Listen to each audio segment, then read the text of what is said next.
Estimadas amigas y amigos, con el placer de saludarles en esta ocasión, gracias a la amable y atenta invitación de nuestros socios y amigos de HVAC Latam para participar en su webinar acerca de la arquitectura de un data center, lo cual hacemos con muchísimo gusto. En esta ocasión iniciamos con lo que nosotros consideramos la piedra angular de la arquitectura de un data center, que es el rack o gabinete de tecnologías de la información, que sin lugar a dudas es lo que el módulo que desarrolla la evolución y el crecimiento del centro de datos a los niveles operativos y de disponibilidad que conocemos actualmente. A partir de este momento, nos vamos a referir a este importante elemento como gabinete, que es realmente como lo conocemos en México en las operaciones de los centros de datos, ya que los administradores y operadores de los centros de datos en México diferencian el rack como el rack de 2 o 4 postes para contener lo que son los equipos normalmente de la cometida de medios. Y los gabinetes de TI son los gabinetes cerrados, los envolventes cerrados que alojan normalmente servidores y equipos activos. Entonces, iniciemos pues lo que es nuestra presentación de este webinar, de lo que consideramos sin lugar a dudas la piedra angular de la arquitectura de un data center, el gabinete de tecnologías de la información. El propósito de las unidades de ubicación de gabinetes, que es la transcripción de Rack Location Units, que es, como decimos, el elemento básico para diseñar la arquitectura de cualquier centro de datos. El trabajo de planificación del centro de datos es de equilibrio. Agregará equipos, modificará las fuentes de entrada de alimentación en función de los equipos, encontrará los límites de las fuentes, volverá a evaluar la población o la configuración del equipo.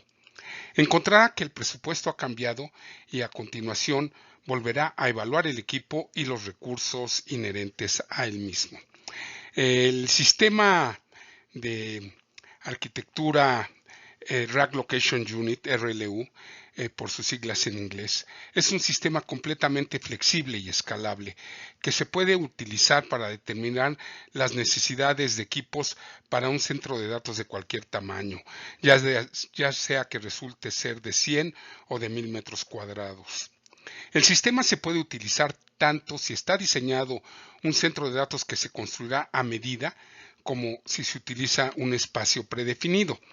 Las determinaciones del Rack Location Unit son una tarea del proceso de diseño y pueden determinar si el espacio es adecuado o no para cumplir con los requisitos de una empresa en particular, independientemente de los factores limitantes. Las unidades de ubicación de gabinetes o RLUs le permiten la flexibilidad de diseñar dentro de estas ubicaciones de gabinetes. Para este enfoque, la flexibilidad es la clave. En un centro de datos, la mayoría de los dispositivos se instalan en gabinetes. Un gabinete se configura en una ubicación específica dentro del layout o la parrilla del piso en un centro de datos. Y los servidores, con sus elementos como energía, enfriamiento, ancho de banda, etc., deben entregarse en esta ubicación. Dicha ubicación, en el piso donde se entregan los servicios para cada gabinete, generalmente se denominan ubicación de gabinete. También utilizamos la información de estos servicios como una forma de calcular algunos o todos los servicios totales necesarios para el centro de datos. Los servicios entregados a cualquier ubicación de gabinetes o filas de gabinetes en el piso son una unidad de medida, al igual que los kilos de peso, los metros requeridos o los watts necesarios para alimentar el gabinete. Así es como nació el término unidades de ubicación de rack o RLUs por sus siglas en inglés, como ya comentamos. Las RLU son definidas por el diseñador del centro de datos. en función de requisitos de dispositivos muy específicos. Estos requisitos son las especificaciones que provienen de los fabricantes de equipos. Tradicionalmente, estos requisitos son energía, cuántos tomacorrientes y circuitos requiere y cuántos watts consume el gabinete. El enfriamiento, BTU por hora que se deben de enfriar dentro de dicho gabinete. Espacio físico, cuánto espacio necesita cada gabinete, incluidas las dimensiones de los elementos de enfriamiento. El peso, cuánto pesa el gabinete completamente lleno. El ancho de banda, cómo se conecta a la red y cómo impacta en la administración de este networking. Capacidad funcional, cuánta energía computacional, memoria física, espacio en disco, así cuántos ejes, megaflops, transacciones de bases de datos y cualquier otra medida de las funciones del gabinete. Los LRUs basados en estas especificaciones pueden utilizarse para determinar lo siguiente: cuánta potencia, enfriamiento, ancho de banda, espacio físico y soporte de carga en el piso se necesitan para los gabinetes solos, en grupo y en combinación con otros gabinetes en la fila o en la contención de pasillo frío o pasillo caliente. ¿Cuántos gabinetes y de qué configuraciones se pueden admitir en el centro de datos y las utilidades externas? A diferencia de otros métodos, el sistema de RLU funciona en ambas direcciones, determinando los recursos necesarios para acomodar y alimentar el equipo y ayudando a los cambios en las cantidades y configuraciones del equipo para aceptar cualquier limitación de recursos. Antes de analizar cómo se determinan y utilizan las Rack Location Units, debemos examinar los 6 criterios utilizados en las determinaciones. Estas son la alimentación eléctrica, el enfriamiento, el espacio físico, la conectividad de red, el peso del gabinete y la capacidad lógica. En la figura de la diapositiva se muestran las fuentes de alimentación, la climatización y la conectividad de red. También se muestra que los otros 3 criterios, el espacio físico, las especificaciones de peso y la capacidad funcional, son aspectos propios de los gabinetes. Debemos tener en cuenta que las especificaciones de estos criterios deben enumerarse para el gabinete o los dispositivos individuales contenidos en cada uno de dichos gabinetes. Si no estuvieran a mano estos elementos, debemos obtenerlos de los fabricantes de los equipos. Energía. Empecemos con los primeros requisitos. La cantidad de energía, el número de interruptores y la forma en que se cablea el centro de datos dependen de las necesidades del equipo que se planea ocupar en el espacio del piso blanco. Cuando conozca las especificaciones y los requisitos de alimentación de todos los dispositivos, se podrán hacer los cálculos y comenzar a diseñar el sistema de alimentación eléctrica. Es necesario saber lo siguiente: lo que se necesita para interconectar el gabinete a la energía eléctrica, el tipo de toma corriente, su voltaje y amperaje, y ya sea monofásico o trifásico en su configuración eléctrica. ¿Cuánta energía consumirá dicho gabinete? El último elemento se describe mejor en watts. Esta información debe formar parte de las especificaciones del fabricante. Sin embargo, si las especificaciones no le dicen cuántos watts consumirá el dispositivo, esto puede calcularse a partir de la clasificación de BTUs por hora del gabinete.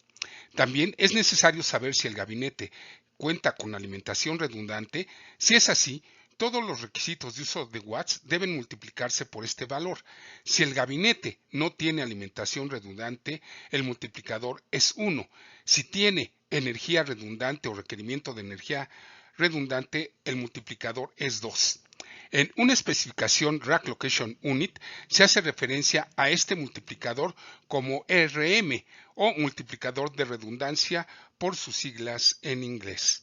La energía puede ser difícil de adaptar, por lo que se deben planificar cuidadosamente las necesidades futuras de energía e instalar conductos y cables adecuados para futuras actualizaciones de energía. Enfriamiento. Un rack de dispositivos produce calor y requiere una cantidad específica de enfriamiento para mantenerlo en funcionamiento. Los requisitos de HVAC deben planificarse cuidadosamente, ya que la modernización de los sistemas HVAC no resultan ser una tarea fácil. Los requisitos de enfriamiento se especifican en BTU por hora. Esto debe formar parte de las especificaciones del fabricante. Si no es así, puede calcularlo a partir de la cantidad de watts que utiliza la máquina. Como mínimo, el fabricante del HVAC debe disponer de los BTUs por hora o de watts de utilización. El requisito es suministrar suficiente aire acondicionado al gabinete para cumplir con el requisito de abatir los BTUs por hora requeridos.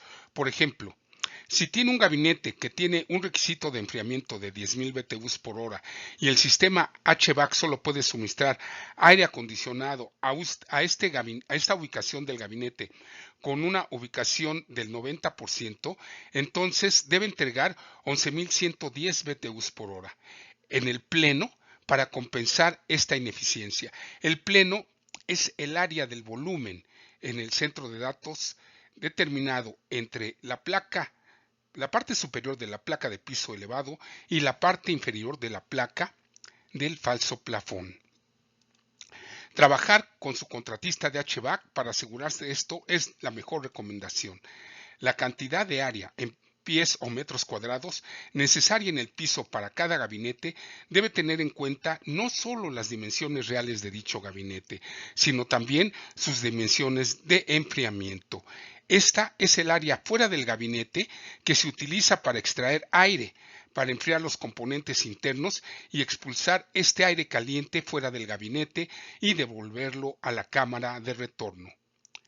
Actualmente, utilizamos nosotros, por excelentes recomendaciones de HVAC Latam, los gabinetes Atom, que resultan ser los más novedosos y generalmente se enfrían de adelante hacia atrás, en uso eficiente del espacio, porque los gabinetes se pueden colocar uno al lado del otro e inclusive con esto armar una arquitectura de una contención de pasillo frío o pasillo caliente.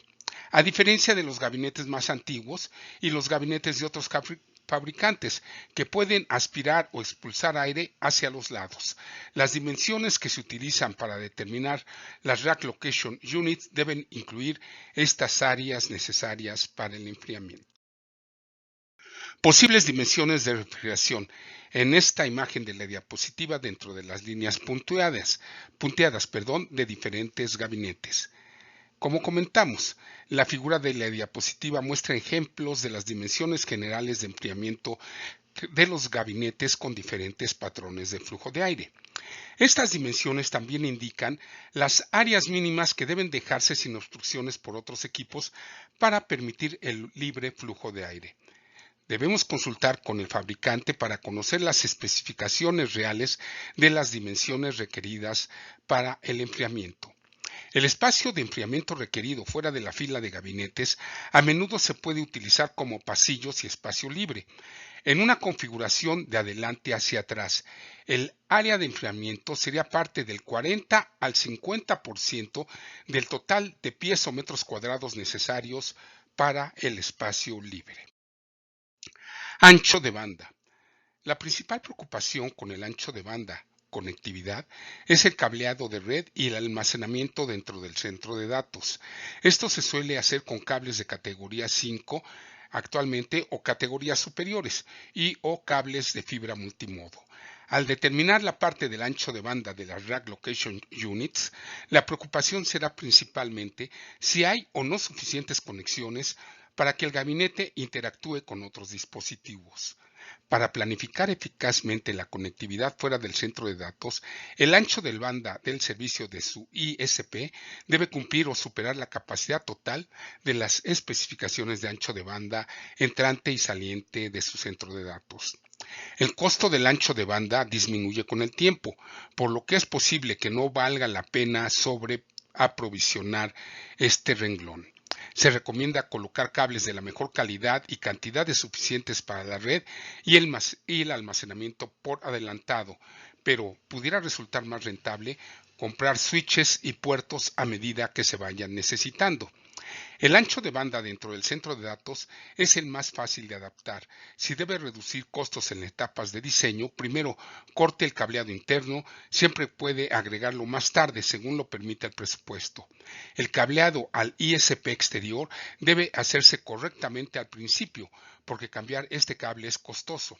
A veces implica ranurar paredes, pisos, cavar trincheras, etcétera. Se debe considerar también una transmisión estable. Las aplicaciones de Ethernet 40G y 100G deben ser consideradas. Gran ancho de banda y baja latencia es lo que debemos considerar.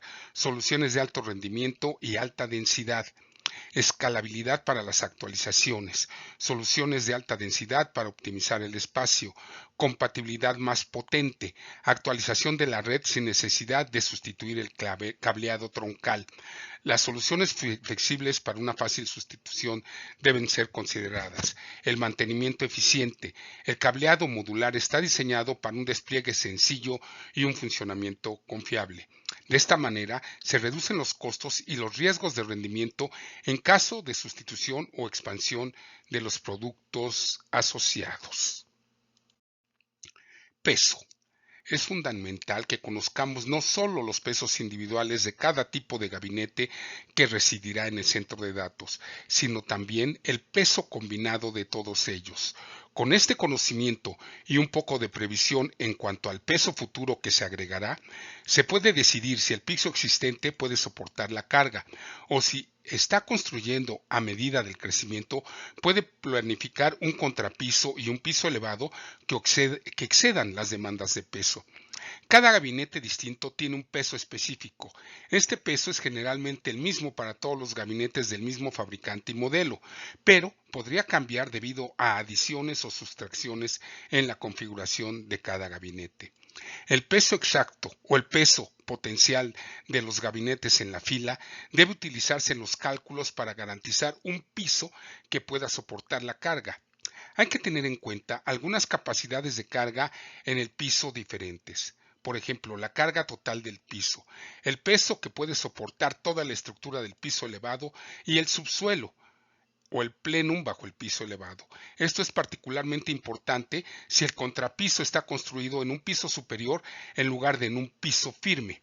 Además, la estructura del piso elevado debe elegirse con una clasificación que exceda las demandas de peso actuales y futuras.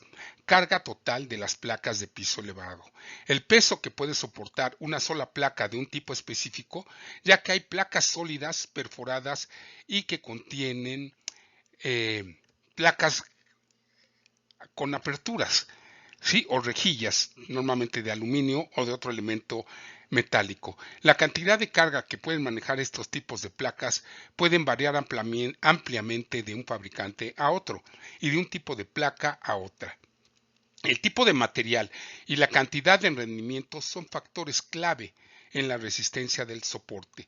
Usando una placa de piso elevada rellena típica, una loseta o placa perforada con un 15%, lo que significa el 15% del área de la placa con espacio abierto. Podrá manejar una carga total más alta que una loseta de paso del 25%, porque se han eliminado menos material. Sin embargo, las placas de aluminio fundido pueden soportar la misma carga total de placas, a veces denominada carga concentrada.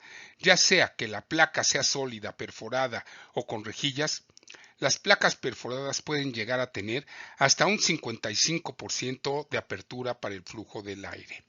La carga puntual de la placa de tipo específico se debe elegir una placa que soporte la carga más desfavorable de todos los gabinetes de la sala. Por lo general, esto es una cuarta parte del peso de los gabinetes en su conjunto más pesados, pero la carga puntual debe multiplicarse por 2 y no debe exceder la carga total de las placas. Sería raro tener más de 2 ruedas del mismo gabinete o una sola rueda de 2 gabinetes en una sola placa.